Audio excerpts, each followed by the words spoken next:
Estamos durante esta semana comenzando una nueva serie de sermones. Y esta nueva serie de sermones la hemos titulado Del dolor a la esperanza. Esta serie de sermones la vamos a estar basando en el libro de Lamentaciones. El sermón del día de hoy yo lo he titulado No estás solo. Y vamos a estar cubriendo en el capítulo 1, desde el versículo 1 al 11. Yo voy a estar leyendo desde la traducción, el lenguaje actual.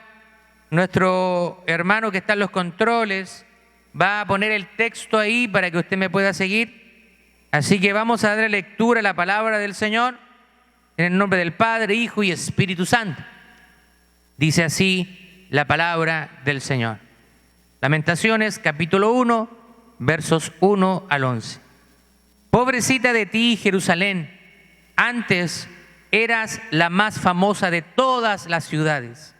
Antes estabas llena de gente, pero te has quedado muy sola, te has quedado viuda.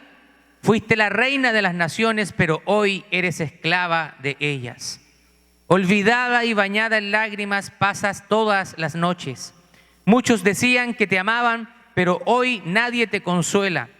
Los que se decían tus amigos, hoy son tus enemigos.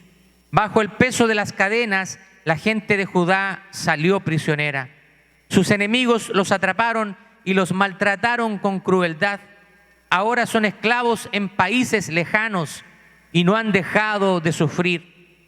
Ruido ya no se escucha en tus portones, Jerusalén. Qué triste es ver tus calles desiertas. Los sacerdotes lloran y las jóvenes se afligen. Todo en ti es amargura. Ya nadie ve a tus fiestas. Es tanto tu pecado que Dios te castigó. El enemigo se llevó prisioneros a todos tus habitantes. Ahora el enemigo te domina y vive feliz y contento. ¿Cómo has perdido, Jerusalén, la belleza que tuviste? Tus jefes, ya sin fuerzas, huyen de quienes los persiguen. Hasta parecen venados hambrientos en busca de pastos frescos. Insistes en recordar que alguna vez fuiste rica. Ahora vives en la tristeza y no tienes a dónde ir. Cuando el enemigo te conquistó, no hubo nadie que te ayudara. Cuando el enemigo te vio vencida, se burló de verte en desgracia. Tanto has pecado, Jerusalén, que todos te desprecian. Los que antes te admiraban, hoy se burlan al verte en desgracia. Ahora derramas lágrimas y avergonzada escondes la cara. Asombrosa ha sido tu caída. No hay nadie que te consuele. Jamás pensaste en llegar a ser tan despreciada.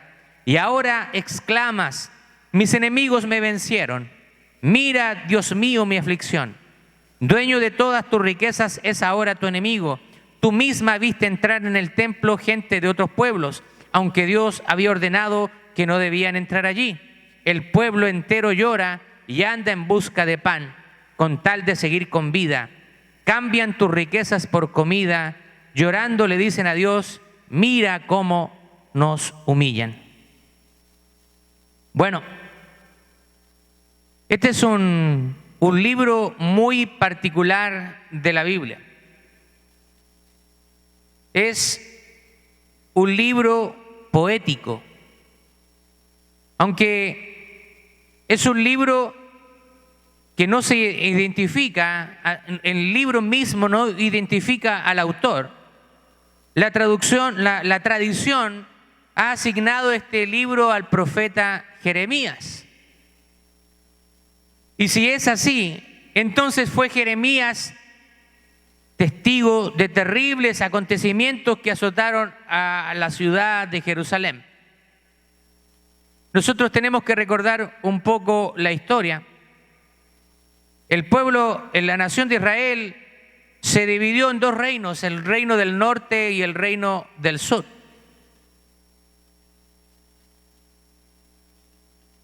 Y este es el reino de Judá, con su capital de la ciudad de Jerusalén. Ahora, El libro de Lamentaciones es un libro particular y pocas veces es predicado.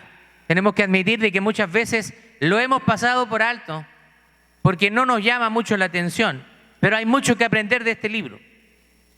Muchas veces lo pasamos de largo porque el solo hecho de escuchar su nombre de inmediato nos desmotiva. Lamentaciones, es un nombre triste. ¿Quién quiere leer acerca de una historia triste? Por el contrario, siempre a nosotros nos gustan las historias con finales felices. Nos gusta, cuando estamos viendo una película, ver a la princesa casándose finalmente con el príncipe azul. El villano destruido por nuestro superhéroe y cosas por el estilo. Nos gustan los finales felices y a quién no. Pero si hay algo que la Biblia hace, y lo hace un libro sin comparación, es que nos muestra historias reales de hombres y mujeres que fallan y un Dios que a pesar de eso muestra misericordia y muestra amor. Ahora yo quiero ponerlos un poquito en el contexto. ¿En qué contexto se escribe este libro? ¿Y qué tipo de libro es? Bueno, este es un libro está escrito en un lenguaje poético, en el idioma hebreo, y contiene 5 poemas de lamento. Ahora, es muy interesante que también nosotros encontramos otros poemas de lamento en algunos salmos. De hecho, el mismo libro de Lamentaciones toma algunas porciones del Antiguo Testamento para inspirar también estos lamentos. Es muy interesante que del capítulo 1 al capítulo 4 nosotros observamos lo que se llama un acróstico. ¿Qué significa un acróstico? Que se utiliza cada una de las letras del alfabeto hebreo o lo que es el alefato. El alefato o alfabeto hebreo consta de 22 letras. Comenzando con la primera, que es Aleph, y terminando con la letra Taf. Si de alguna manera pudiéramos contextualizarlo a nuestro alfabeto, sería como un poema que se inspira desde la A hasta la Z, donde cada una de las letras comienza el poema. Es un poema que narra el dolor de los que sobrevivieron de la terrible catástrofe que vivió la nación. Cuando en el año 586 a.C., Judá fue llevado cautivo a Babilonia. Jeremías fue testigo de la caída de Jerusalén. Y él está viendo de primera vista. Y él está viendo las siguientes cosas. Primero, vio casas incendiadas, edificios destruidos, los muros de las ciudades estaban destruidos. El magnífico templo de Dios, el templo de Salomón, el primer templo de los judíos, completamente incendiado, destruido, y todos sus artefactos sagrados saqueados y llevados a Babilonia. Las calles estaban desiertas. La gente que sobrevivió fue llevada cautiva. Familias destrozadas. La ciudad de Jerusalén fue absolutamente destruida. Ahora, si nosotros queremos aprender un poquito más acerca de lo que está sucediendo aquí, podemos ir al relato de Segunda de Reyes en el capítulo 24-25 y vamos a ver que el pueblo de Judá se había apartado de Jehová. Recuerde que ellos tenían un pacto con Dios, pero ese pacto también tenía exigencias. Y si esas exigencias de parte de Dios eran quebrantadas, habían consecuencias que ellos iban a tener que sufrir. Jerusalén, el reino de Judá había servido a dioses falsos. Ellos habían ido atrás de Asera, de Baal y del dios de Moloc. y se habían corrompido y se habían apartado de Dios. Ellos habían sido influenciados por los pueblos paganos que eran sus vecinos. Dios había advertido claramente a través de su palabra que no sirvieran a dioses ajenos, incluso dando algunas instrucciones específicas en algunos libros del Antiguo Testamento de cosas que ellos no debían hacer, como por ejemplo hacer pasar a sus hijos por el fuego. Ellos habían adoptado prácticas horrendas de idolatría. ¿Y sabe qué? Una de ellas era tan horrenda que era sacrificar vivos a sus hijos, a bebés preferentemente, recién nacidos, los sacrificaban y lo ofrecían en un altar de fuego al rey Moloc. Esta era una práctica pagana y ellos ahora estaban haciendo pasar a sus hijos por el fuego. Los reyes de Judá también dice la palabra de Dios que habían hecho lo malo ante los ojos de Dios. Y el Señor entonces trae juicio sobre ellos, permitiendo que los babilonios los llevasen cautivos. Pero antes de eso, Dios permitió que la ciudad de Jerusalén fuera completamente destruida, incluyendo el templo. Es una imagen totalmente devastadora. Una ciudad completamente destruida. Cuando nosotros vemos que los muros estaban completamente destruidos, nosotros no entendemos cómo era la construcción en ese entonces, pero las ciudades, para protegerse, se construían preferentemente cerca de montes, de lugares altos, y también se construían muros alrededor.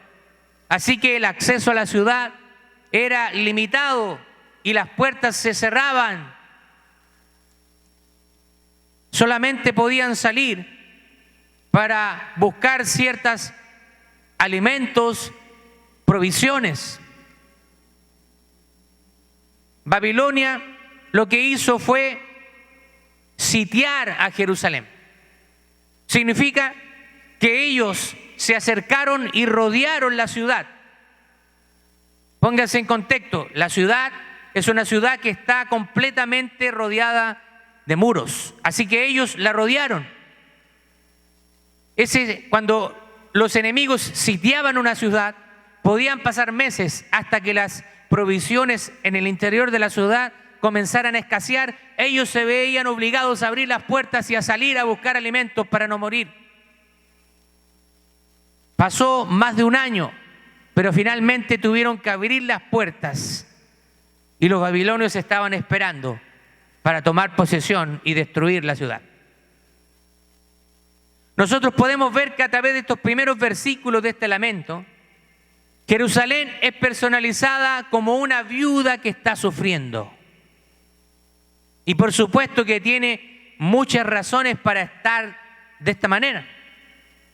Porque Jerusalén para los israelitas representaba la ciudad santa, la llamada ciudad de David, uno de los reyes más notables que tuvo Israel junto a su hijo Salomón.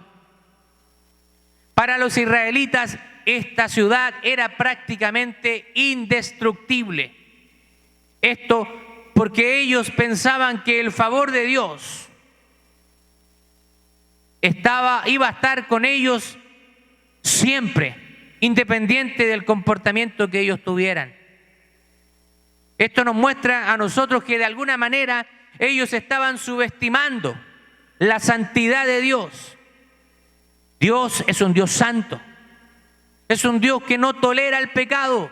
Y por supuesto que esto también nos incluye a nosotros, que somos sus hijos. Muchas veces nosotros pensamos que porque somos hijos de Dios, estamos ajenos de la justicia de Dios. Pero con mayor razón, conociendo la verdad, más nos hacemos responsables de nuestras acciones. Dios había estado observando el comportamiento de la nación y como en mucho tiempo no pasó nada, ellos se habían familiarizado con el pecado, se habían acostumbrado con el pecado. Me parece interesante que hoy en día pasan cosas similares. Hay muchos que se acostumbran a vivir en el pecado y no pasa nada. Nada les pasa. Personas que dicen servir a Dios y que tienen una vida de pecado, de fornicación, de mentira, de adulterio, y no pasa nada. Parece que Dios está pasando por alto su pecado. Pero déjeme decirle que tarde o temprano la ira de Dios, que significa su justicia, finalmente va a llegar a nuestras vidas si estamos en pecado. Muchos de nosotros pensamos que al ser hijos de Dios escapamos de la justicia de Dios y que por ser sus hijos podemos darnos lo que yo llamo, entre comillas, ciertas libertades y que Dios pasará por alto nuestros pecados. Si pensamos de esta manera, no podríamos estar más equivocados, ya que Dios corrige y castiga y azota a todo aquel que es su hijo. Y así lo podemos leer nosotros claramente en la palabra de Dios. Libro de Hebreos capítulo 12, verso 6. Porque el Señor al que ama disciplina y azota a todo el que recibe por hijo. Yo creo que ese versículo no requiere mayor explicación ni interpretación.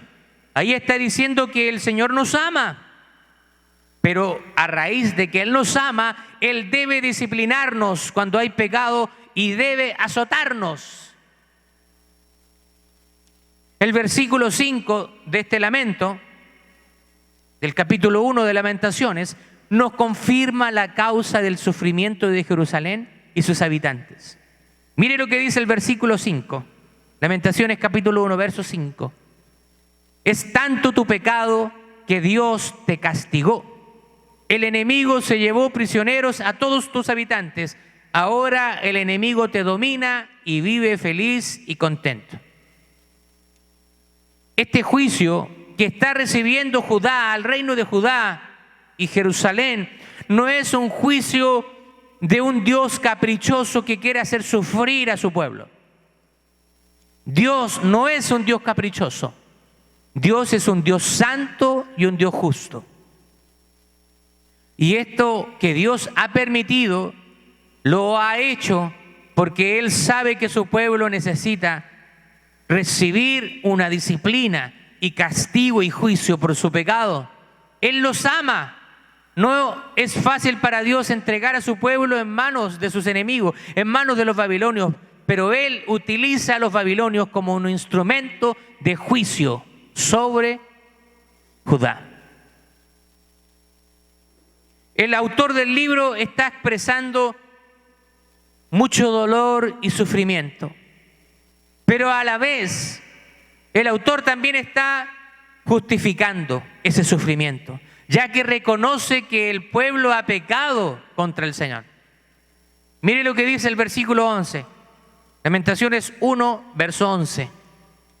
El pueblo entero llora y anda en busca de pan, con tal de seguir con vida. Cambian sus riquezas por comida, llorando le dicen a Dios, mira cómo nos humillan.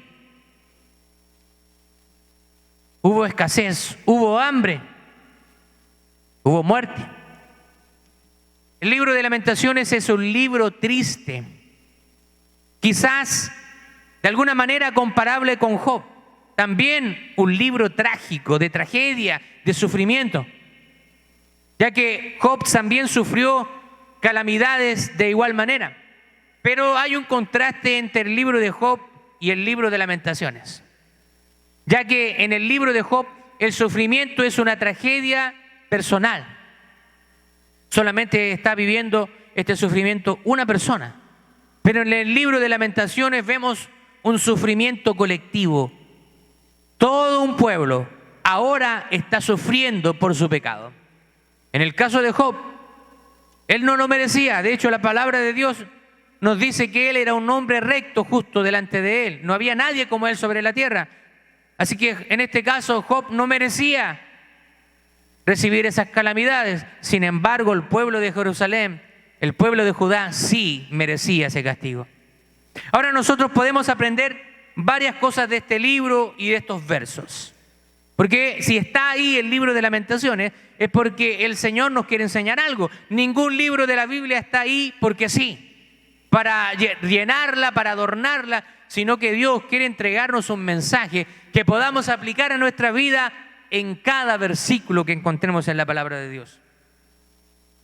Así que podemos aprender algunas cosas. Primero, aunque Dios es el causante de esta terrible tragedia, Dios no es un Dios caprichoso que se goza en el dolor y en el sufrimiento. Segundo, el pecado, tarde o temprano, tiene consecuencias. Muchas veces podemos estar en pecado y ver que pasan los días, los meses, los años y parece que no hay consecuencias, pero tarde o temprano el juicio y castigo de Dios vendrá sobre nosotros si insistimos en el pecado y no nos arrepentimos. Tercero, Dios permite el dolor, pero Dios lo usa para sensibilizar el corazón de su pueblo y que puedan arrepentirse de sus pecados. Nuestro Dios es un Dios de oportunidades. Aún en medio de situaciones dolorosas, Dios quiere usar esa situación para cambiar nuestro corazón, para cambiar nuestro proceder, para cambiar nuestra mente y que nos volvamos a Él. Así que Dios usa el sufrimiento, pero aún el sufrimiento es usado por Dios de una manera que repercuta en algo bueno para nosotros. El apóstol Pablo dice, y sabemos que los que confían en Dios, todas las cosas les ayudan a bien. Esto es conforme a los que por su propósito somos llamados. ¿Esto qué quiere decir? Que todas las cosas que nosotros podamos vivir en nuestra vida, sean buenas o malas, Dios las va a usar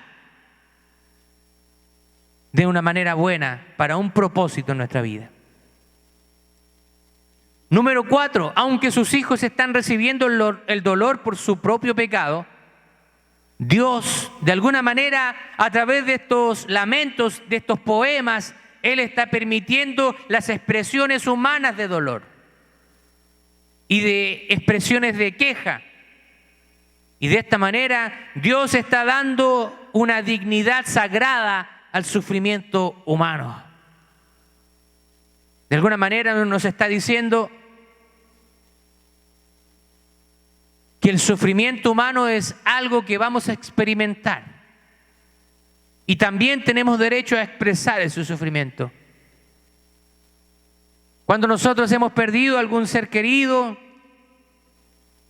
aunque esos seres queridos hayan sido hijos de Dios y hayamos tenido la convicción de que se van con el Señor, aún así hay sufrimiento y hay dolor.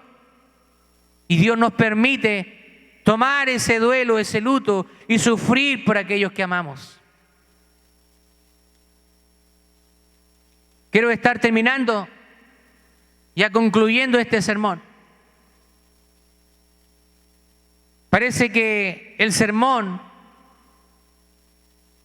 ha tornado algo sin esperanzas, algo triste, pero la palabra de Dios permanece para siempre. Y tenemos un Dios de segundas oportunidades. Este poema de lamento nos hace meditar que el pecado trae sufrimiento y consecuencias tarde o temprano. Pero también nos hace meditar que aún así Dios es un Dios de oportunidades y que siempre está dispuesto a restaurar un corazón contrito y humillado. Y siempre está dispuesto a perdonar el pecado de los que lo reconocen y se arrepienten. Mire lo que dice en el Nuevo Testamento, en el libro de Primera de Juan, capítulo 1, versos 5 al 10. Estos son hermosos versículos que están ahí para que nosotros podamos ponerlo en práctica. No están ahí para adornar la Biblia, para tomarlo como un amuleto, está para que lo vivamos. Primera de Juan, capítulo 1, versos 5 al 10, dice así: este es el mensaje que hemos oído de Él y que anunciamos. Dios es luz y no hay ninguna tiniebla en Él. Si decimos que tenemos comunión con Él y andamos en tinieblas, mentimos y no practicamos la verdad. Pero si andamos en luz, como Él está en luz, tenemos comunión unos con otros y la sangre de Jesucristo, su Hijo, nos limpia de todo pecado. Si decimos que no tenemos pecado, nos engañamos a nosotros mismos y la verdad no está en nosotros. Si confesamos nuestros pecados, Él es fiel y justo para perdonar nuestros pecados y limpiarnos de toda maldad. Si decimos que no hemos pecado, le hacemos a Él mentiroso y su palabra no está en nosotros. ¿Se da cuenta? Si Dios, inspirando al apóstol Juan en esta carta, nos está diciendo que hay una salida al pecado, es porque Él sabe que en muchas circunstancias de nuestra vida vamos a pecar. De hecho, pecamos todos los días, pero es necesario doblar rodillas, ir a la presencia del Señor y recibir su perdón a través de la sangre de Jesucristo. Es así como nosotros podemos tener una comunión perfecta y plena con Él. El apóstol Pablo en el libro de Romanos dice que donde abundó el pecado, abundó la gracia. Y hace una pregunta retórica. Entonces, ¿pecaremos para que la gracia abunde? ¿Pecaremos para recibir el perdón de Dios pecando de manera deliberada? El apóstol dice de ninguna manera. Porque los que hemos muerto al pecado, ¿cómo podemos seguir viviendo en él? Este también es un sermón para analizarnos a nosotros mismos y ver cómo está nuestra vida. Si el pecado está reinando en nuestra vida, probablemente no hemos conocido a Dios. Necesitamos conocer a Dios, porque cuando Dios entra en una vida de manera genuina y real, esa persona inevitablemente va a demostrar cambios externos. Y los demás van a reconocer que hay una nueva naturaleza en esa persona. A pesar de que hay fallas, a pesar de que hay errores, pero hay algo especial en esa persona que Dios va a ir perfeccionando esa obra que un día comenzó en nosotros. La confesión trae libertad y trae perdón. Déjeme hacerle una pregunta. ¿Ha estado usted ofendiendo a Dios? Quizás usted dice, no, yo no uso el nombre de Dios en vano, no he estado hablando mal de Dios, de hecho yo creo en Dios. Pero probablemente sus acciones hayan estado ofendiendo a Dios. Sus pensamientos hayan estado ofendiendo a Dios. Muchas veces creemos que estamos bien con Dios, pero cuando hacemos un análisis de nuestra vida nos damos cuenta que hemos estado muy apartados de Él. Así es como actúan las personas religiosas, mostrando una apariencia de piedad y por dentro sepulcros blanqueados, como Dios les decía a los fariseos. Dios anda buscando adoradores que le adoren en espíritu y en verdad. Personas que genuinamente le busquen de todo corazón. Si has estado ofendiendo a Dios, déjame decirte que hoy Dios quiere perdonar tu pecado. Hoy es un día para recibir su amor y recibir su misericordia y alejarse de la manera pecaminosa de vivir. Este libro también nos está diciendo que en Dios hay esperanza y que no estamos solos.